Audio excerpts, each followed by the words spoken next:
Hi, my name is Abby Maria. Hi, my name is Saul. Wendell Holland. Brandon Donlin. Shaheen, not Shaheen. Hey everybody, this is Mike Gabler, the Alligabler, coming to you live on Survivor Squared. Survivor Squared. Survivor Squared. Survivor Squared. Survivor Squared. Survivor Squared.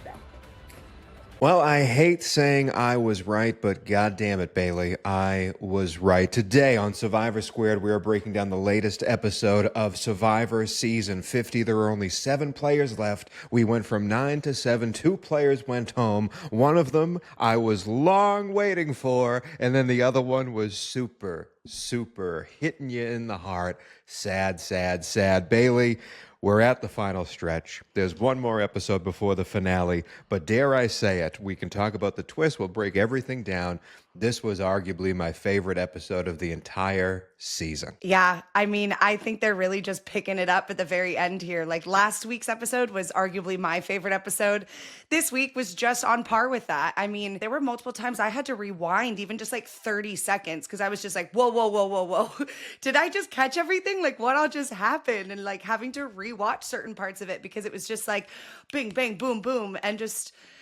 there was just so many beautiful moments, so many hectic moments, so many sad moments, chaotic moments, and I can't wait to talk about it all with you. It was a blast. It was back and forth, as you said. Never really knew where it was going. Surprises till the very end. And we're going to break it all down the only way we know how here in Survivor Squared. My name is Tony Squares. That's Bailey Buffs, my ride or die. And here we treat Survivor like it's the 5th major American sport. And Bailey, when big shots happen at the end of sports games, we break them all down, we cheer. But when big shots get missed, when mistakes are made, we break those down as well, because there were mistakes in this game that cost not only the people who went home, but also the other people who are still there the entire season.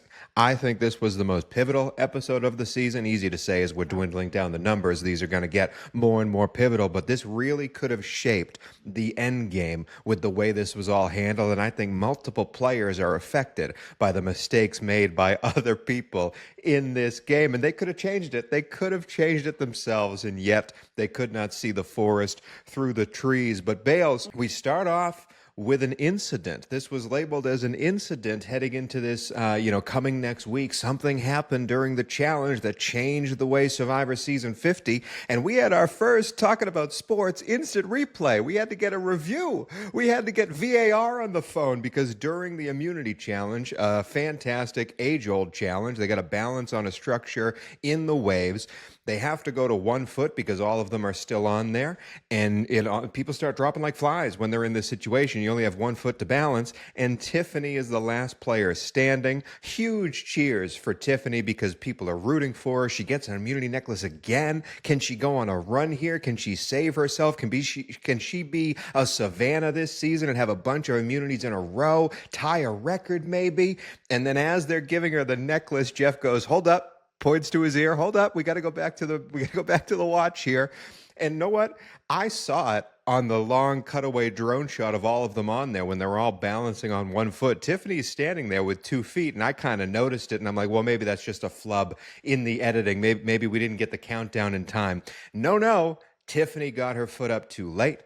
She was disqualified, and the last person standing is not Tiffany, but Jonathan instead. I know your feelings for Tiffany. I know your feelings for Jonathan. How were you feeling when you watched this go down? I mean, I was just heartbroken because at the same time, like, I'm a sucker for rules. So I'm all about, like, if she did not win, she did not win.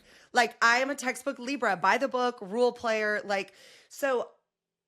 But for the winner to be Jonathan, and then for the reward of this win to be what it was, arguably the best reward ever in Survivor. Arguably the best win you could ever possibly have is everything that came with this win that Jonathan got.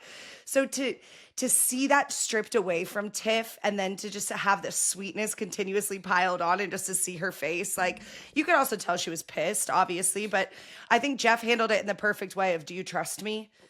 And how else do you answer that? But yeah, I do. I trust you. That sucks, but I trust you. Yeah. And good on you, Tony, for catching it, because I definitely did not catch it when I was watching it. So I was watching last night when I got off work. So it was like 12:30 a.m. and I'm screaming in my room, like, go Tiff! Like, so yeah, I mean, Have we ever seen that before in Survivor? Like, I know we've had multiple little mishaps before, but I don't recall ever seeing something like this where it was like after it was announced who won, stopping, having production come on, having a meeting. Do you remember that ever happening? You're a lot more recent in your rewatch. So Yeah, I did watch all of these seasons in rapid succession back in 2025, long ago in 2025, back when we didn't know there was a deadly virus on a cruise ship, the before times. No, I remember one time, I can't remember the exact specifics, but I do remember one time there was a winner declared, and then actually there was not a winner because Jeff made a mistake and had to keep going. I think it was no. I remember one time Wendell finished a puzzle but forgot to call out Jeff's name, and then someone else won immunity. And then I also remember Jeff called a winner at a puzzle, and it was actually wrong. Jeff had to like recheck it, and everyone kept going. I do remember that, but I don't remember. For the second consecutive season, us breaking the fourth wall and seeing production come in on their speedboats and affect and change the actual game on TV. We saw it with Jake and that Medivac where we broke the fourth wall and Jeff's giving us a confessional in the little makeshift hospital that they have. And then this one, the speedboats come in with the producers taking Jeff away. There's 5 judges in the back and a standards and practices person. I didn't know that. That was all news to me. And so we got those little nuggets of information to make sure that it's not just Jeff and these people on the island. Obviously, there's cameramen, but there's a whole team of Survivor taking care of this. And they saw in live time that Tiffany did not get her foot up in time and Jonathan is the winner. But as you said this was the biggest reward. I mean, clearly the biggest strategic advantage given out this season. And Bailey, I am so surprised. I'm not even trying to make a joke here. I am so surprised that this did not have a celebrity name attached to it, because this right here would have been a perfect, like this wasn't just a one-off, like, hey, Christian's alone on a journey. No, this is like the biggest advantage, the most powerful thing that could happen on Survivor Season 50. This needed a celebrity name attached to it. In a season of celebrity names, have anybody be attached to this. Maybe Billie Eilish wouldn't roll her eyes at this one, but what happens is we split the tribes up. We split the remaining 9 people up into 2 tribes of 4. Jonathan has the ability to not only go to both camps and talk with them, but he's casting a vote in both of these 5 people elimination tribal councils. A huge dynamic advantage at this point in the game. We had 2, as Rizzo said, 5-man tribal councils. Like, these are the most important usually during the season, and Jonathan had a hand in both of them. Bailey, I've said for a long time on this show, not for a long time, but for a long time during these season recaps, that I think Siri is obviously doing Siri things, but this other person that has been shown a winner's edit is Jonathan. And again, one vote didn't go his way, thanks to Siri, and we'll get into her. The other vote very much did. And Jonathan is clearly being showcased as the master of puppets here in season 50. And have you finally come to terms with that? I think master of puppets is a little aggressive. I think he has his hand in some things, and he is maneuvering and playing a more strategic game than we've seen him play before. I will absolutely give him that.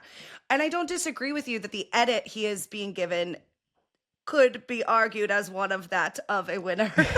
but I still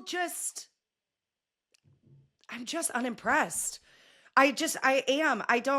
Yes, he's done more, but I really don't think he's doing, I don't think he's doing much. I don't. I mean, I think everything has relied on who he has played with. I think everything has relied on circumstantial things of other people getting pissed off, which arguably is playing the game correctly. I totally agree with you. I don't like him. I don't know what to say. I don't like him. And so I think it's hard for me to root for him. Even when I am seeing him objectively make these moves, there's just something about me that I'm like, I just don't want him to win. And I don't think he deserves to win. And I don't know. He's slimy. Let me butt in. I want to be clear. I am not rooting for anybody to when I say he has a winner's edit, I'm not rooting for anyone to win the game. I am saying what production is showing us and what the edit is showing us. And if you can take a step back from all of us, if we can take a step back from our bias about these players, it is undeniable he deserves to win this season. He is playing such a good game with the strategy he has implemented from day one. The people he has got out, the notches on the belt, have been driven by Jonathan. And the biggest factor, to me at least, and again, seeing all these seasons in succession, especially these returnee seasons, we've seen the what's the guy's name? The no collar Joe guy that won all those immunity challenge, and Ozzy as well when he played all of his returnee seasons. Like, they are challenge beasts, and when it gets to the individual immunity section, they're targeted and taken out. Jonathan has protected himself this entire time with the people around him and having the numbers to never be that target. And that's another feather in the cap of this big ogre never being directed at individual immunity time. This is the only time he's had that necklace of protection around his neck, and now he gets to advance himself in the game. But there are so many people who didn't make the jury and some who are on the jury that are there because Jonathan placed them there, at least in the way we're being told in the edit and in the confessionals. And this one in particular, him going back to camp, everyone knows he's in the power seat, so they're kind of placating him a little bit. But at the same time, Jonathan sees how everything's falling down. He knows who to talk to. The old Jonathan would have just cut off Emily, would have just cut off Aubrey. They would have said, easy vote, taken him out, we're moving forward. But he understands the ramifications of all that. He knows how to play into all of these people and get them to move different ways. And he even kind of deflects the whole Siri angle of Siri trying to puppeteer. I'm not saying I'm rooting for it. I am just saying you have to give credit where credit is due. If Jonathan is crowned the champion of season 50, he is an extremely deserving champion. I hear you.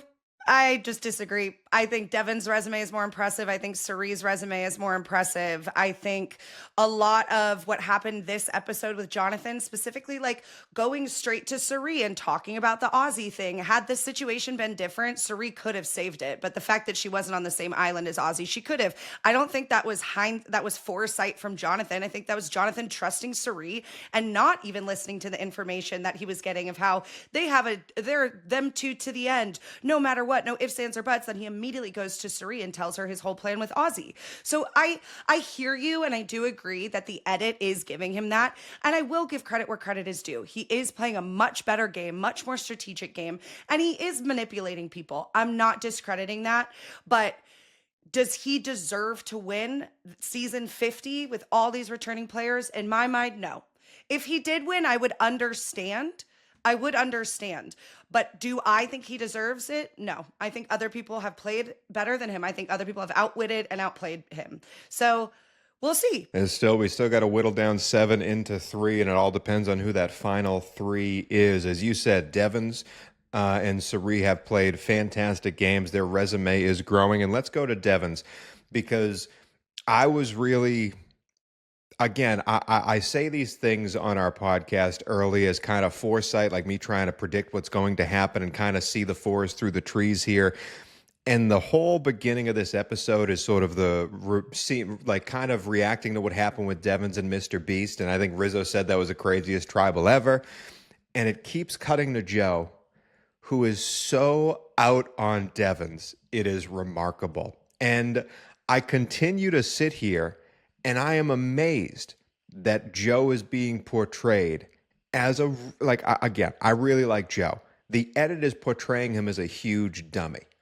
Consistently, they are going back to Joe, even when Jonathan's there and he's like, we need 3 votes. No, we have 3 votes. 1, 2, 3. He's like, no, we need to talk to Rizzo. No, we don't need Rizzo. Like even the way we're portraying these conversations continuously makes Joe not understand what's going on. And I mean, maybe that's factual. Maybe that's how it all played out. Maybe, but there are ways you can cut this up to make people look a certain way.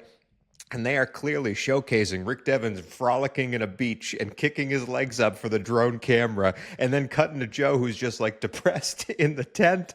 And I don't know, Bales. I don't know how to feel about these two. I don't know how to feel about the edit, but how are you reacting to all this? I loved this whole opening edit of Rick Devens having his John Hughes montage moment.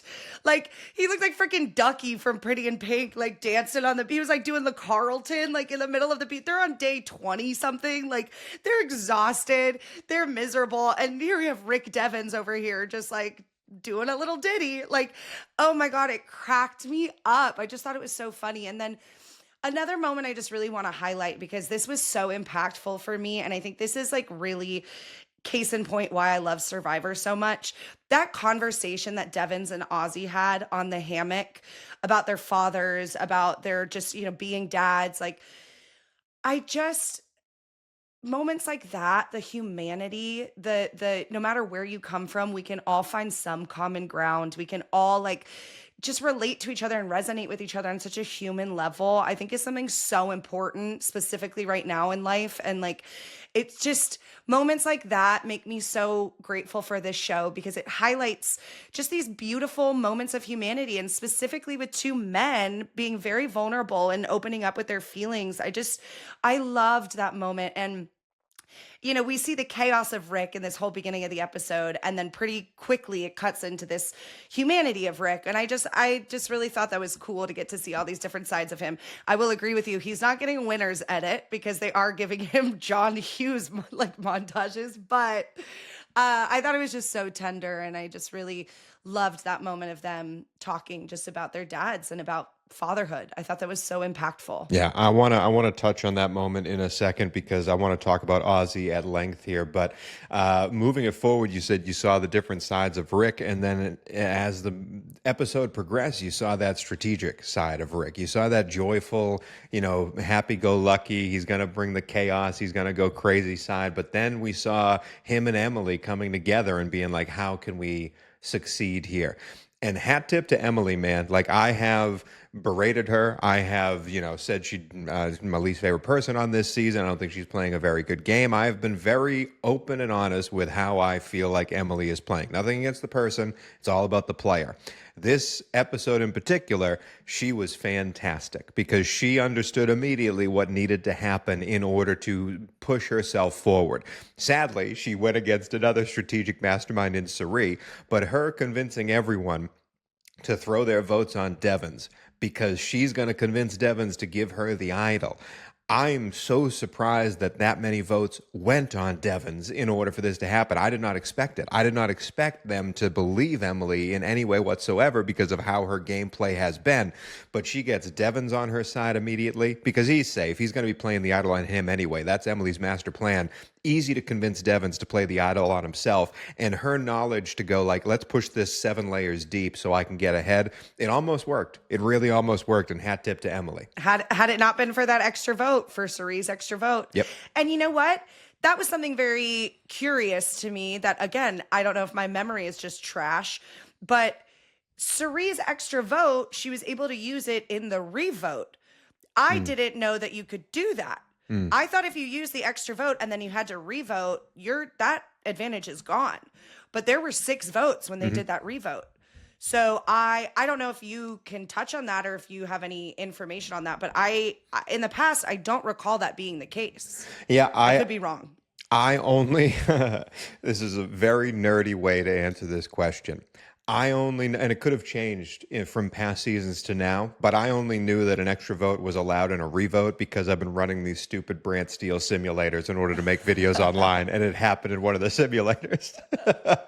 Okay, there you go. Want to practice puzzles before going on Survivor? Don't worry, Survivor Squared has got you. Happy to say we are partnering with Puzzling Design, who creates custom puzzles inspired by competition reality shows, including Survivor. They make replicas, remix, fully original puzzle designs, and their work combines over a decade of engineering expertise with 3D printing, woodworking, and vinyl graphics to turn your specific vision into a memorable competitive experience. And here at Survivor Squared, we are giving away our very own Survivor Squared themed slide puzzle. The way you can enter is do 2 things. Number 1, comment on the episode you are watching right now, whether it's on Spotify or YouTube, wherever you are. Leave a comment and try to write something more than just hello. Make it engaging. Have a conversation. And number 2, subscribe to the YouTube channel. Even if you're listening to this podcast on an audio-only platform, subscribe to the YouTube channel. That's how I'm going to pick who the winner is. And we will be drawing the winner on our Season 50 finale podcast. That's when we will break down who wins this show, who wins this Survivor slide puzzle, and send it directly to you. But excited to do our first giveaway on the Survivor Squared podcast. Leave us a comment, subscribe to the YouTube channel, and you could be getting your very own slide puzzle. But now, back to the show. Siri succeeds. And back against the wall, we all think she's going home. We all think she's going to get advantaged out. And the fact that she doesn't bother to tell anyone, like, hey, let's not do the Devens vote. Hey, let's actually throw the votes on Emily. She trusts everyone around her to know the numbers where she's going. She trusts Jonathan. She trusts Tiffany. She trusts all of these votes to go a certain way, to know that all she needs is the 2 extra votes on Emily to go to at least force a tie and see where it ends up. A genius move by one of the best players ever, Bailey. As soon as this split happened, I thought there was no way in hell anyone's going home but Siri. And she survived yet again. That was the moment where I was cheering at the television screen. Oh, yeah. I mean, my heart, you know my feelings about Siri. I sound like a broken record at this point, but my heart was literally jumping out of my chest because the fear. And there was this one moment, I even wrote this down, the way that the cameras kept highlighting Siri at Tribal. They kept going to her for reactions. They kept keeping the frame on her for a little longer than normal. I was like, it's over. It's done. And then there was even a moment that Jonathan kind of looked at Siri and she wasn't looking at him. And I went, oh no, he's going Siri. Damn. So again, just a testament to her for the connections that she has with these people. They all could have flipped on her in a heartbeat and sent her home, which arguably they probably should have. But thank God they didn't. I'm so happy. I'm so happy our girl's still there. Yeah, But now she doesn't have her boy Ozzy, so I don't know. Well, that's the next step, because I am amazed that Siri stayed, and I am also amazed that the vote went a certain way in the other 4. The other 4, as we know, it's Joe and Aubrey, Rizzo and Ozzy, and then Jonathan walks over. It seems to be Aubrey's the easy vote, and Aubrey, to her credit, just like to Emily, is working her tail off to try and stay. They have a weird moment with Ozzy and Aubrey. Ozzy's telling her, trying to jury manage and trying to go like, he's telling her everything. And the Survivor played this as Ozzy's grand mistake. I truly don't know what Ozzy was trying to do in this situation, in this conversation with Aubrey, but it turns her Jury into management. Well, it turns her into Super Saiyan mode. Like, it turns Aubrey into like, okay, I'm going to use this as a weapon. But I can't believe Ozzy's ineptitude in that moment. Like, I don't think any Survivor player would have done that to Aubrey, of all people, when she's on the bottom like that. And he thought it was a big win. But yeah, you saw it as him trying to jury manage and him getting got because of it. Yeah. Oh yeah, it reminded me. I think this was with Andy and Rachel. Do you remember a couple seasons ago when it's same thing, jury management, and Rachel's sitting there like, oh yeah, I'm so sad. I'm good. And that is kind of something that super fuels her, because it's like, it's such a slap in the face to have someone come up to you and try to very clearly and obviously jury manage you while you're still there. I mean, that would light a flame under my ass. I'd be like, yeah, nah, you're out. Let's go. Let's play. Like, let's dance. Cause that's, I was just shaking my head because I'm like, Ozzy, like, you know better. You know better. And you have proven to us that you've learned from your past mistakes thus far. And then this episode, he just turned into same old Ozzy. Oscar said adios and Ozzy came back. That's why the thumbnail we have is Ozzy, cross out, Oscar, cross out, Ozzy. Like, that's the whole thumbnail. That's the whole title of the thing, because we saw Ozzy turn back into his old ways. And it's the grander theme of this entire season, because in the hands of the fans, bury that. Never say that again in front of me. I never want to hear those words uttered. Season 50 is Ghost Island 2.0, because we're continuously getting recalls back to these players' past mistakes or successes, and they keep either reliving or facing these demons and going against them. We saw it with Jonathan, how Jonathan won this very immunity challenge, and he won it again a second time. We've seen it with all of these players, their recaps. We saw it with Emily coming out saying, I was voted out this very same day, my season, and she's voted out again. We see Siri talk about being advantaged out, and now she's going to play an advantage so that doesn't happen. We continuously see Survivor expertly tell us the past in order to tell us the future. And they've also left so many breadcrumbs with Ozzy specifically. This entire season, from the first episode, he comes out and says, I'm playing like Oscar. I'm partnering with Siri, someone that I would have gone against, someone who's gotten me out in the past. I'm partnering with her because I need that strategic mind on my side, and together we're going to take it over. Ozzy's not scared of sitting next to Siri at Final 3. He wants to do it because he believes Survivor 50 deserves that as a Final 3, and he's damn right about it. But him facing his past in that moment with Rick Devens that you brought up earlier in the show, talking about how he treated his father in the finale of Cook Islands and how that sort of shaped the rest of their relationship together in a not so great way, the regret that he has from those moments and the stuff he's done on Survivor since. My only reason to bring that up, Bales, is to me it kind of colors why he tells Aubrey all of these things. Because there is a rumor out there that on South Pacific, when Ozzy got voted out, I think he was the fifth or fourth one voted out, and it leaves Coach, Sophie, and what's-his-nuts as the final three, Albert.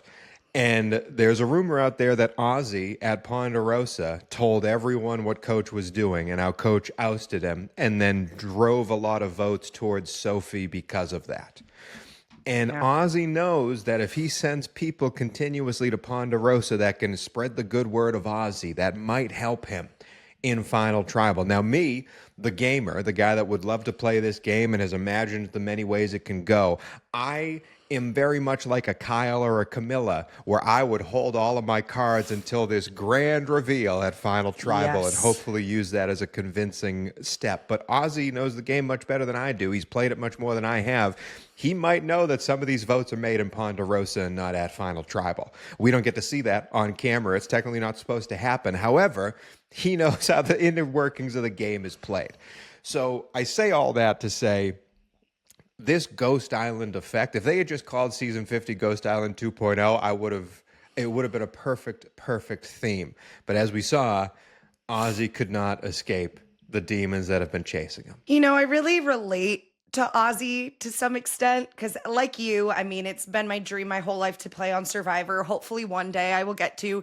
But I always worry, other than being medically evacuated, I always worry that, you know, I'm someone historically, I am very good at keeping other people's secrets. I'm not good at keeping my own secrets. If I have something going on with my life, I have to tell someone or else it eats me alive. And I will overanalyze, stress out about it. But the second I can get it out of my brain, I have clarity. It's good. The problem is on a show like this, you can't risk that. And I would want to. And it felt like that was kind of what Ozzy was doing. It felt like Ozzy was just so excited to share how he's played this game differently. And look at me, I'm Oscar, and look at the things I've done, and be proud of me. And instead it was like, oh no, that's exactly doing the opposite thing that you think it is. Like, and how many freaking times this season have we seen Ozzy on camera say, I'm not going home with an idol in my pocket. I'm playing that idol. I'm not going home. He had a nightmare about it, Bailey. He had a nightmare on the island. Christ. Like, how do you not? Like, that's just getting greedy. I don't know. But then I guess you look over at Rizzo and everyone's like, I don't give a heck about your idol. Well, here's the thing. The thing, Bales. This is the thing that I've noticed, and we're actually gonna, when season 50 is over, me and you are gonna do a bunch of like deep dives into past Survivor stuff, and we're gonna break down a lot of gameplay action that we've seen in the past, things, do's and don'ts. And one of the consistent moves that Survivor, that ends up nabbing Survivor players, especially when we get this close to the end game, is that Survivor loves a split tribal at some point in the merge. This is a very late version of that, where we have only 5. We're down to 9. We're splitting them 4 and 4, and Jonathan's in both. Survivor loves a split tribal. And I love it too, because it shakes things up. It makes power alliances, splits them up. It changes the game in the best way possible, in my opinion. So many times we've seen in these split tribals, when we're so low in the numbers, people with advantages don't use them. And it amazes me consistently. You're saving these idols for Final 7 or for Final 5, whenever this idol is supposed to go. We saw Rizzo throw it in 49 over and over again because he was saving it. It's actually a Final 4 idol, guys. Yuck, yuck. Like, we've seen that out of Tony before. Like, we've seen players purposely use this idol to try and give it another tribal, give it another tribal. But when your back is against the wall, like with 9 people, that might work. You know what I mean? Like with 9 people and you have an idol, you're like, okay, I can save it for 8. I think I know the numbers here. There's a lot of ways it could go if they were trying to backstab me, but there's no chance there's 5 votes out there for Ozzy. No chance. I got this. When there's only 5 people, the chances of you getting effed, huge. Like the probability of you going home is so high that who gives a crap if you burn it at 9 when really you're burning it at a final 5? Like that very much could be a final 5 vote. And you trying to save it for another day. No, now's the time to use it. I'm surprised that Rizzo didn't play his idol. I knew Rick was going to play his. Siri burned her extra vote. Ozzy should have played. No idol should be left after this split tribal. It should have been so easy for them to go, you know what, just to be safe, y'all could be lying to me. We got 5 people here. I'm burning my idol. And this has happened consistently at split tribals. Bailey, it makes me so mad. And Ozzy, again, we're feeling bad for him. I felt really sad. Like, I genuinely felt sad. The fact that Ozzy's been touring the country doing watch parties for all of these episodes surprised me after watching this season, because I'm surprised he's not like, no, I don't want to relive this, because this is exactly what he didn't want to happen. He has seen it himself, watching the Survivor 50 edit over and over again, say, I don't want to be made a fool, knowing he's going to be made a fool. I'm surprised he's out there promoting it as much as he has been, and good on him for doing so. That's how much he loves the show.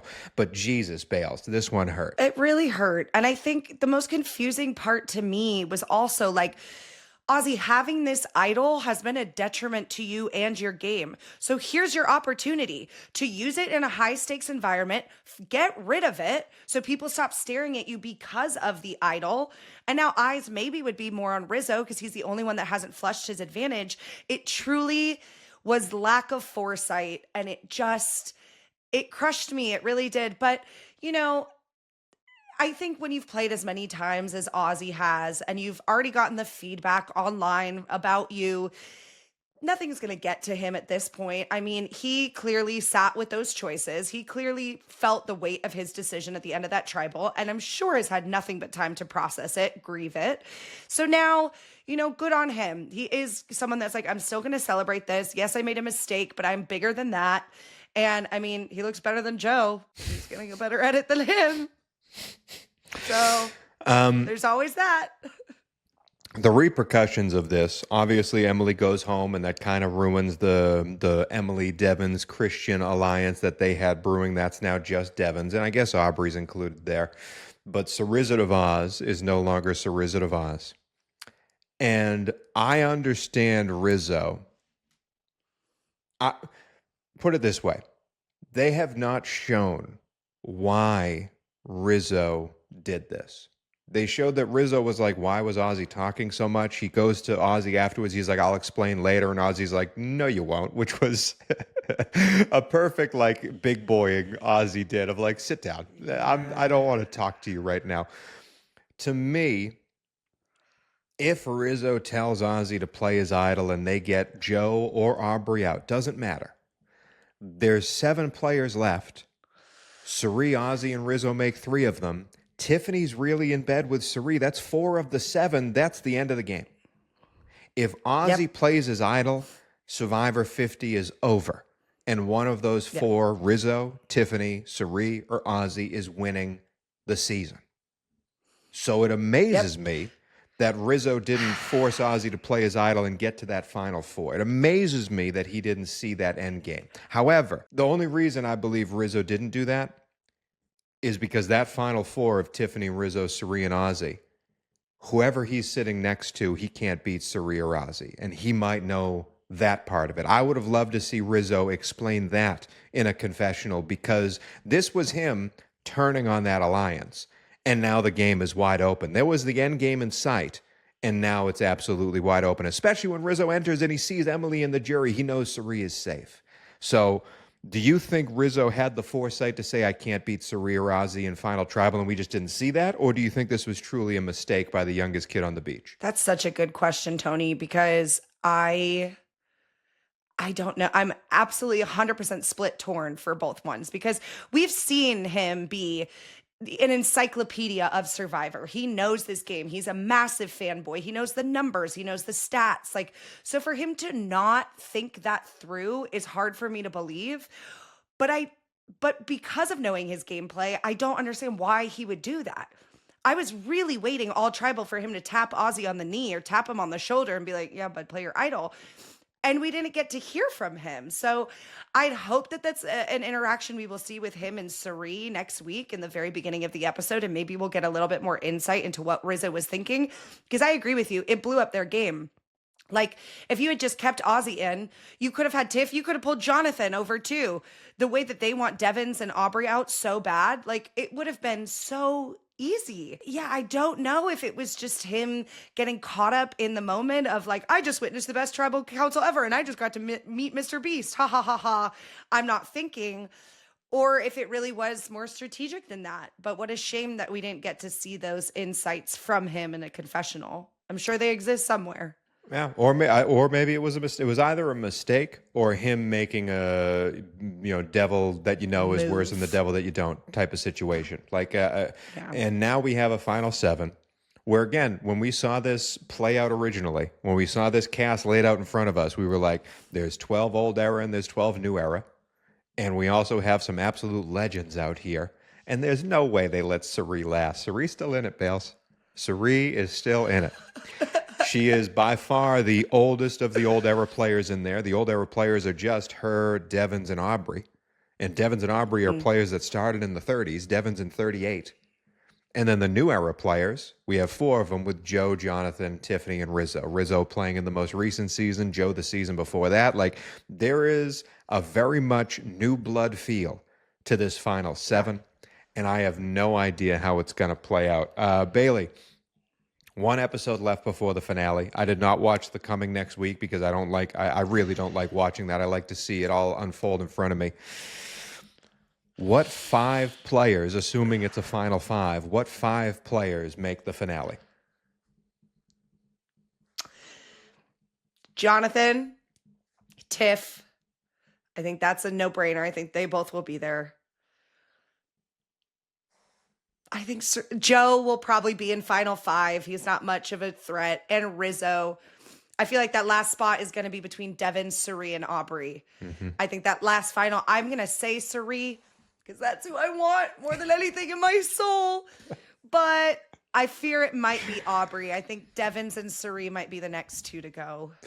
And then to wrap this show up, who knows? Emily could play again, but I do want to tip a cap to Ozzy because this is likely the last we'll ever see of him on Survivor. Maybe he plays again, but I really doubt it. I think a lot of these Survivor 50 players knew this was their last shot at the sun, the coaches of the world, the Chrissies of the world, the Stephanies of the world. Ozzy, though, this season in particular, other than season 1 or season 13, his first season, this was probably my favorite season of Ozzy because of the maturity we saw in him, and it hurt so bad to see that flawed hero come down, that Achilles heel, that chink in the armor, that one thing that took Ozzy out so many times takes him out again. It's a tragic hero story, Bailey. It is. It's very sad, but I'll just always love that man. I will always have so much respect. And I'm really glad we got to see that little moment of Jonathan and Ozzy at Tribal too, where Jonathan is like, you inspired me to come out here. I think that's really cool. And R.I.P. Ozzy. And we will be back next week with more Survivor, breaking it all down. Survivor season 50 is almost over. And again, you only have 2 weeks left to jump into that puzzle giveaway, the slide puzzle, Survivor Squared slide puzzle giveaway. Excited about that. Excited about the finish here. Can't believe we've made it this far. But Bailey, we shall see you guys next week.